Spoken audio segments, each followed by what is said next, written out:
I hate that I love this statue so much.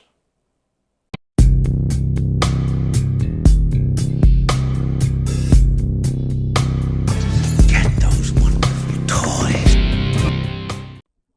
Welcome back, fellow collectors. Thank you for tuning in as always. Now, Jade, Mortal Kombat. There's a lot of things I need to discuss about this statue. I'm going to call it the good, the bad, and the ugly.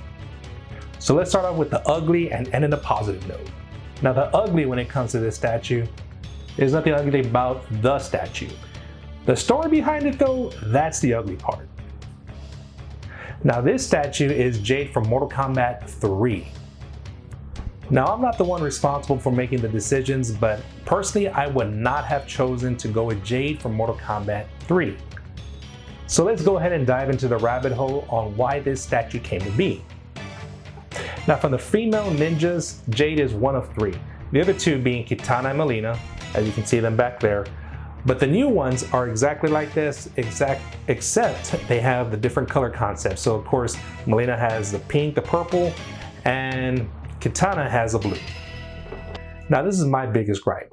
Mortal Kombat, for its entire existence, has been a game known for blood, gore, decapitation, setting people on fire, pulling out their guts, etc., etc.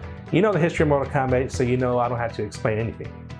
But what pissed me off and pissed off a lot of fans was after Mortal Kombat 9, they decided for the females, they're going to take a conservative approach to it. Now, in my opinion, the outfits in Mortal Kombat 9 were by far the best outfits. So after Mortal Kombat 9, all the females were dressed down, toned down, more conservative. And the creators of Mortal Kombat made a statement that they were going to go that route, no more of the females being scantily clad, etc., etc. Now, why they decided to go that route, I have no idea. But to me, it's kind of contradictory considering that we have a game that's obviously made for adults, it's never intended for children. And again, blood, gore, decapitations, pulling legs off and beating the person with them to death, etc., etc. So I'm just like, wait a minute. You're telling me that all of that is okay, but a female looking too sexy isn't? That's just me. Let me know what you think. So with that said, guys, I really do not believe we will ever get a licensed Mortal Kombat 9 Mileena, Jade, or any other female Mortal Kombat 9 character.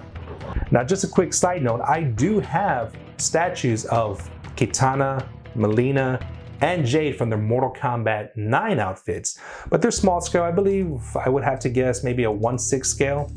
And the company that made them, Cycle Collectibles, this was years ago. There's a little bit of backstory with them that they came out presenting themselves as being licensed pieces, but they really weren't. I'm not going to go into all that. You can go there and research it yourself. But if you're interested in those statues, I'll go ahead and leave a link somewhere on my head right here so you can watch those three statues, because I still do have them to this day. So when PCS went ahead and redid the female ninjas from Mortal Kombat, I highly doubt that we're going to consider putting them in the outfits that they are now, because let's be honest, they wouldn't have been sold. When making a licensed piece, you can't just make whatever the hell you want. It has to be approved by the licensor. So when they decided they were going to go conservative, you know we were never going to get those Mortal Kombat 9 females. So they decided to go with the outfits from Mortal Kombat 3, which I feel like this is the closest they were going to be able to get to presenting the females to look good. So that's just my take on the ugly of the statue. But let me know what you guys think. Do you feel the same way I do? Are you frustrated and angry that we will never get those Mortal Kombat 9 females?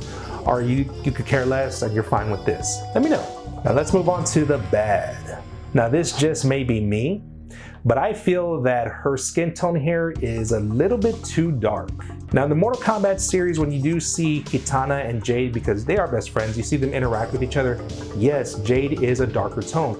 And at first glance, I would guess that she presents kind of like a Middle Eastern female, kind of like that darker skin tone. But honestly guys, I feel like she is a little bit darker than how she's perceived in the game. It could be me, but hey, that's what I've noticed as far as her skin tone goes. Now her unmasked portrait, right there. I don't know, that face, to me, guys, it's a little bit rough, honestly. Now, I compare it to my other statues right here, the Melina and the Kitana. Very beautiful, very soft faces, very easy to the eyes. But her unmasked portrait here, it's a little bit rough. I'm not saying it's bad, but it could use a lot of improvement. Now, one other bad thing, in my opinion, is her mask portrait. Portrait's fine, it's the mask itself. I don't understand how it's being held because there is no straps going around the head to hold it, which what I would think that's how the mask should be. So it's just kind of floating there. It's kind of a weird mask. The only thing I could think of, and this is just a side reference, is the wrestler Asuka. She comes out wearing a mask that has no straps, but there's a mouthpiece when she's wearing it that she's holding on to that mask while she's coming out. And then when she takes it off, yeah, she takes it off and there it is. So that's the only thing I'm thinking, like, wait a minute, is there a mouthpiece? That's how she's holding it? Because how is that mask staying up? Now, my last complaint about this statue is this. I love how she looks with the unmasked portrait because the hair is flowing. And I'll put that up shortly. But I really wish that they would have included an option where you could put the mask on the unmasked portrait because I love how she looks with the hair down, with the hair flowing. I still would have loved that she would have had a mask or an option to put a mask on. Maybe something I'll create myself. It doesn't look too hard, just gotta find the right materials and maybe I can pull it off, but who knows. Hey guys, I just wanna take a quick moment to thank you for watching up to this point. I greatly appreciate it. Now, if you like the content so far, definitely give me that thumbs up. Subscribe if you haven't already. It doesn't cost you a dime, but it helps me out tremendously. So you might be thinking, I regret getting this statue. Well guys, the answer is no. I will tell you right now that I love this statue despite all the background that I just told you, wishing it was an MK9 Jade. Getting this in hand, I was kind of worried, but when I put it together and saw it in hand, I was like, okay, badass. Honestly, I'll just say that right now. Starting off with the base, hell yeah. Mortal Kombat 2, where it all started, the Deadpool. And this is where it is. If you don't remember, this is that stage, guys, where you can knock him into that pool of acid. They come as a skeleton, and if you know how to do it, they're like, hi, mom. But yeah, lots of great details. You know, the rock fixtures around the base that make up the little pool right here. You know, definitely reminiscent of that stage in Mortal Kombat 2. And we also see it in other Mortal Kombat games. But yes, the stage, in case you're interested, is called the Deadpool. And the paint job here done in the green, it is very awesome. Definitely looks like that slime, that acid, just like muck, gunk, kind of sewage, but we know it's acidic, because we can see all the, like I said, the skeletal remains of whoever got dumped in there. Biggest highlight of this statue, guys, in my opinion, is this metallic green color.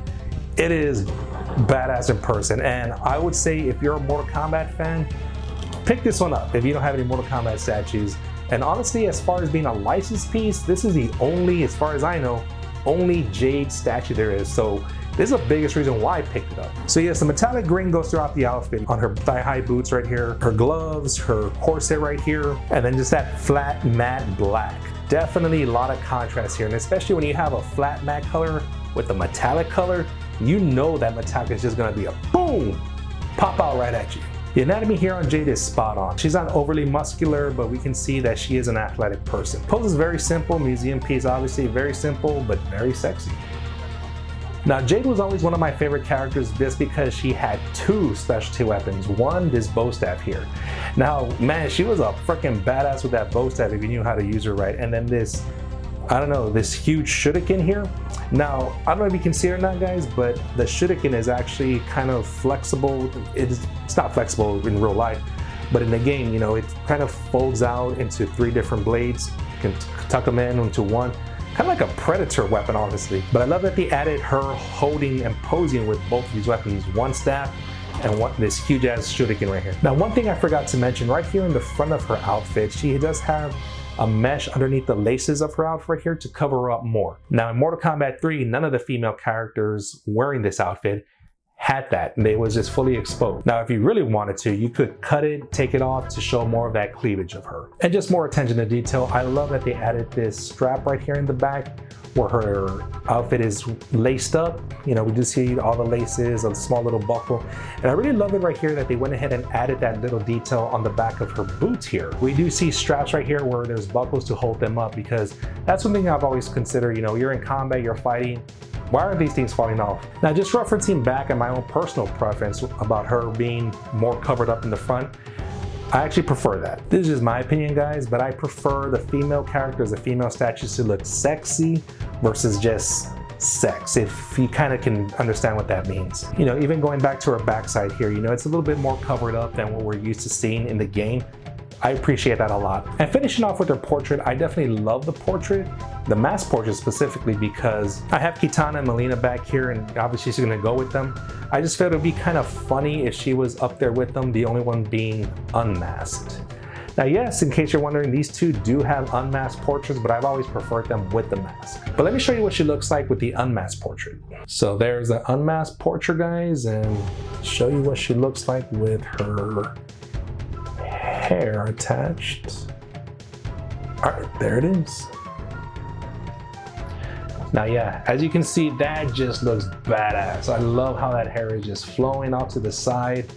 But man, I wish she had a mask for this portrait. I would love, again, if they put a mask for this portrait. This is how I would personally display her. I do like it, don't get me wrong. I think it could have been done a lot better. And had it been done a lot better, I more than likely would have picked to pose her with this one rather than this one. But let me know what you guys think about this statue overall. Do you feel that this is a good representation of the character Jade? Like I mentioned before, it is the only statue, as far as I know, that's a licensed piece, 1/3 scale, Mortal Kombat of Jade, and I'm not disappointed with it at all. You know, do you feel that the good, bad, and ugly format that I did with this review was something you want to see again? If so, let me know. So definitely leave your comments down below, hit that like button, subscribe if you haven't, and as always, collect what makes you happy.